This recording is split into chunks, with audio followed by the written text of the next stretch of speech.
atau dalam hati cuma sedikit. Masalah roh itu artinya ya firman-Nya Allah sendiri memang manusia tidak bisa menguasai ilmunya untuk masalah roh itu, tidak bisa menguasai. Cuma ya bisa tahu cuma sedikit kan gitu aja.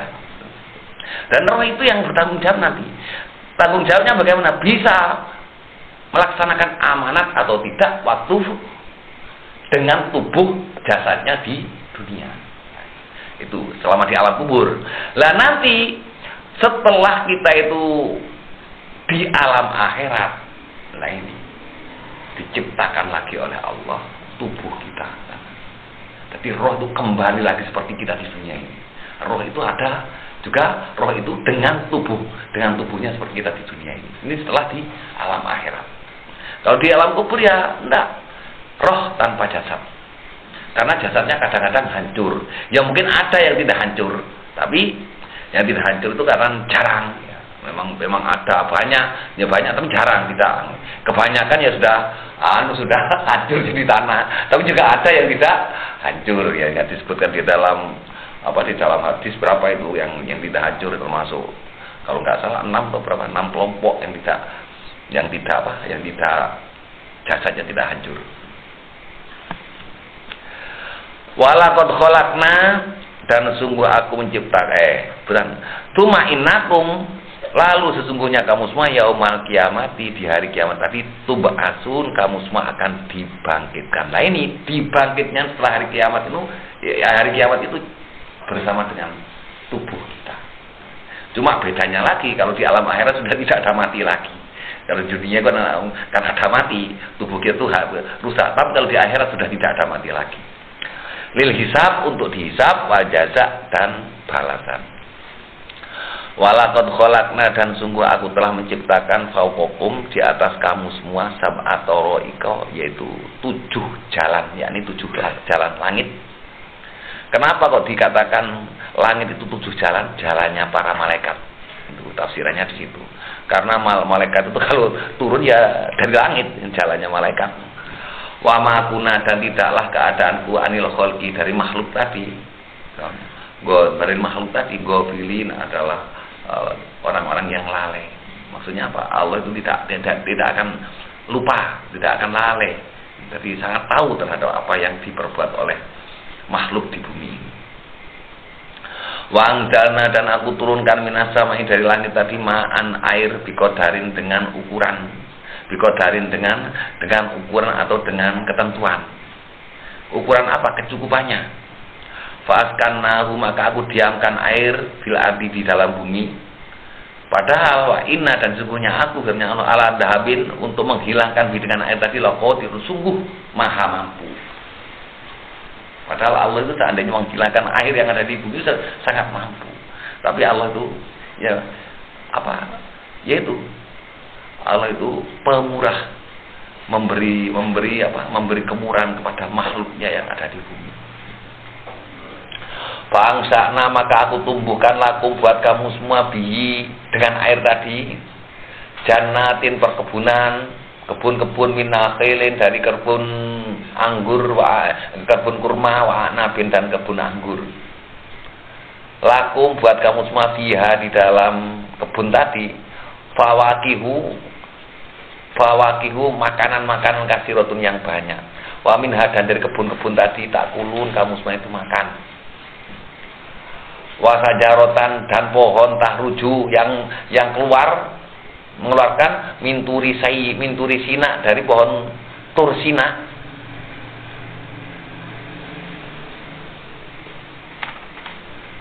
Tumbitu, ditumbuhkan, biduhni dengan minyak,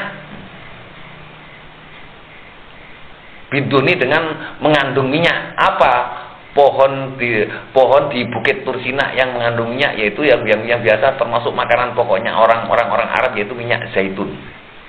Wasibgin, dan sebagai apa? Istilahnya wasibgin, dan sebagai pelancar melancarkan lil akilin bagi orang-orang yang makan. Karena minyak ini dengan minyak zaitun tadi kalau makan bisa lancar. Karena makanan pokoknya orang Arab dulu itu kan rotinya kasar, roti kering. Kalau tidak ada minyaknya tadi kurang lancar. Katanya orang Arab, rotinya orang Arab, katanya orang-orang haji, kering keras sekali katanya. Roti-roti biar makanan pokoknya demikian. Tapi kalau dicampur dengan minyak zaitun ini bisa lancar untuk dimakan. Wa innalakum, dan sesungguhnya buat kamu semua fil an'ami, di dalam binatang ternak tadi la ibrotan, adalah buat ibaroh. Buat ibarat, yakni buat nasihat, buat ibarat untuk, yaitu untuk mengambil ibarat bagaimana binatang ternak tadi bisa buat mengambil ibarat binatang ternak seperti unta, sapi, kambing. Nuskikum, aku memberi minum kepada kamu semua, mimma, dari apa-apa fi butuhnya yang ada di perutnya binatang ternak tadi. Ya, berupa apa? Berupa air susunya.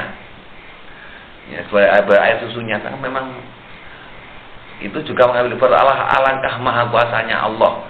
Juga dari dalam perut kambing, dari dalamnya perut sapi kok bisa keluar air susu yang bersih, yang bersih putih, padahal di dalamnya itu kan seakan-akan campur dengan makanan perutnya sapi yang makanannya seperti kotoran-kotorannya, kan kok itu kuasanya Allah. Maksudnya soalnya mengambil ibarat bagaimana maha kuasanya Allah memisahkan antaranya kotoran dengan air susu yang demikian itu. Wa minha, dan dari binatang ternak tadi takulun, kamu semua bisa makan. Wa alaiha, dan di atas binatang ternak tadi, wa alal fulki, dan di atas perahu, tuh malun, kamu memuat. Tuh malun, kamu semua dimuat. Misalnya kalau dulu itu kendaraan itu memang onta atau kuda. Nah, dari itu manfaatnya binatang ternak itu sangat luar biasa terhadap kita, sehingga kita bisa, kalau zaman itu ya, bisa di samping bisa memakan dagingnya, meminum susunya, masih bisa dibuat kendaraan. Walaqad arsalna, dan sungguh aku telah mengutus Nuhan, Nabi Nuh, ila qaumi, kepada kaumnya, faqala, maka bersabda Nabi Nuh, ya qaumi, wahai kaumku, ubudu, sembahlah Allah. Karena apa? Malakum, tidak ada bagi kamu semua min ilahin, dari Tuhan, wairu, selainnya Allah. Afala tattaqun, apakah kamu semua tidak takut? Nabi Nuh bersabda kepada kaumnya waktu itu, mengajak supaya manusia itu beriman. Hai kaumku, nyembahlah Allah, jangan menyembah selainnya Allah, karena bagi kamu tidak ada Tuhan selainnya Allah. Kalau kamu mengatakan ada Tuhan ini tidak ada itu. Kamu tuh yakin, percaya atau tidak percaya, tidak ada Tuhan selainnya Allah. Jadi kamu tidak punya Tuhan selainnya Allah. Apa kamu nggak takut? Katanya. Tapi no. Pakola, maka menjawab al-malau, kelompok aladina kafaru, kelompoknya orang-orang yang kafir min qaumihi, dari kaumnya Nabi Nuh. Ya, mahada, tidak ada ini Nabi Nuh ila basarun, kecuali manusia mislukum, seperti kamu. Seperti kamu semua. Yuridu, menghendaki Nuh tadi ayatafaddola, untuk untuk supaya dilebihkan, supaya diistimewakan alaikum, atas kamu semua. Jangan katanya kaum yang kafir. Nabi Nuh mengajak kepada manusia, wahai kaumku, berimanlah kepada Allah. Tapi kaum yang kafir itu gembosi. Artinya gembosi bagaimana ngomong? Jangan percaya, Nabi Nuh itu kan sama dengan kamu semua. Dia itu mengatakan demikian supaya dia itu dilebihkan, supaya dia itu diistimewakan kepada kamu. Seandainya seandainya menghendaki Allah, seandainya Allah menghendaki utusan, Anzala, pasti akan menurunkan Allah tadi malaikat. Jadi seandainya Allah itu menghendaki utusan, nggak berupa manusia, nanti malaikat yang turun, katanya kaumnya waktu itu. Jadi aku tidak pernah mendengar biada dengan ini, dengan ajaan Nabi Nuh tadi fi abaina di dalam nenek moyang awalin yang awal nenek moyang kita tidak pernah mendengar demikian itu saking cuma Nuh itu ngaku-ngaku saja itu.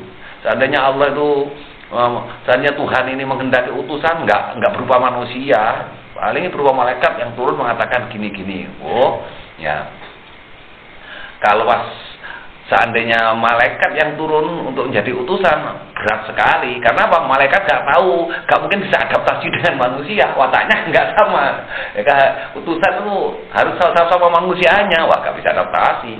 Nanti salah langsung ditindakkan gitu aja sama malaikat. Nah itu. Jadi para utusannya Allah semuanya itu manusia sama-sama kita. Kenapa? Gampang untuk berkomunikasi, tahu watak-watak kita, tahu ya itu kejiwaan kita. Malaikat itu jadi utusannya Allah. Diturunkan, diutus pada manusia. Wah berat manusianya. Gak mungkin bisa adaptasi. Kan begitu. Nah ini Nabi Nuh waktu mengajak umatnya ya orang-orang kafir mengatakan begitu ya manusia biasa itu seperti kita itu cuma itu mencari-cari saja cari kelebihan. Jadi dan Nabi Nuh ini memang sangat lama. Nabi Nuh ini dikaruniai oleh Allah itu usia sampai 1000 tahun usianya Nabi Nuh. Dakwahnya itu di kaumnya itu selama 950 tahun. Mengajak orang itu masuk Islam. Mengajak orang itu beriman kepada Allah. Selama 950 tahun berdakwah itu Nabi Nuh itu cuma dapat 80 kakak. Bayangkan, 80 kakak. Nabi Nuh waktu itu bersabar. Bersabar ya nggak apa-apa, sekarang bapaknya gak iman. Barangkali kelak itu anaknya ditunggu. Anaknya kafir juga, gak apa-apa. Barangkali cucunya jadi kafir juga, gak apa-apa. Masih diajar. Barangkali buyutnya kafir juga. Lama. Nah, akhirnya cuma dapat orang 80 kakak itu selama 950 tahun. Pas Nabi Nuh ditekan, dihina terus selama ratusan tahun dihina. Dan di saat sudah merasa sudah cukup katanya, sudah 900 tahun, 950 tahun tidak apa terus-terusan. Akhirnya Nabi Nuh baru berdoa kepada Allah supaya yaitu manusia itu diperingatkan oleh Allah. Nah, kalau Allah sendiri yang memperingatkan ya dihabiskan itu sudah. In huwa katanya kaumnya Nabi Nuh yang kafir tadi, ma sami'na, aku tidak mendengar biada dengan laki-laki ini via abaina di dalam nenek moyang kita. Laki-laki ini maksudnya Nabi Nuh via abain dalam nenek moyang kita awal yang awal. In huwa, sesungguhnya Nuh tadi illa rojulun, kecuali laki-laki bi dengan itu tadi jinatun, kejinan. Dianggap Nabi Nuh itu gila, itu kejinan itu karena jangan percaya Nuh kejinan itu karena kelamanya itu umurnya panjang, jadi kejinan katanya. Patarobasu maka tunggulah bihi dengan Nuh tadi hatahin sampai batas waktunya. Nah, setelah Nabi Nuh dihina terus, akhirnya Nabi Nuh berdoa, maka berdoa Nabi Nuh, Robbi wahai Tuhanku, unsurni, bantulah aku, tolonglah aku, alaihim atas mereka, bima dengan apa-apa kadzabun yang mereka mendustakan. Akhirnya Nabi Nuh berdoa, ya Allah, malah di doanya di dalam ayat lain Nabi Nuh doanya sangat keras. Robbi la tadar fil ardi dayaro intadarhum ila fujurong kafaro. Dalam ayat yang lain Nabi Nuh berdoa, ya Allah, jangan biarkan satu rumah saja di bumi ini yang masih ada, ya Allah. Tapi berdoanya begitu Nabi Nuh. Karena apa? Nanti kalau kamu biarkan satu rumah itu nanti lahir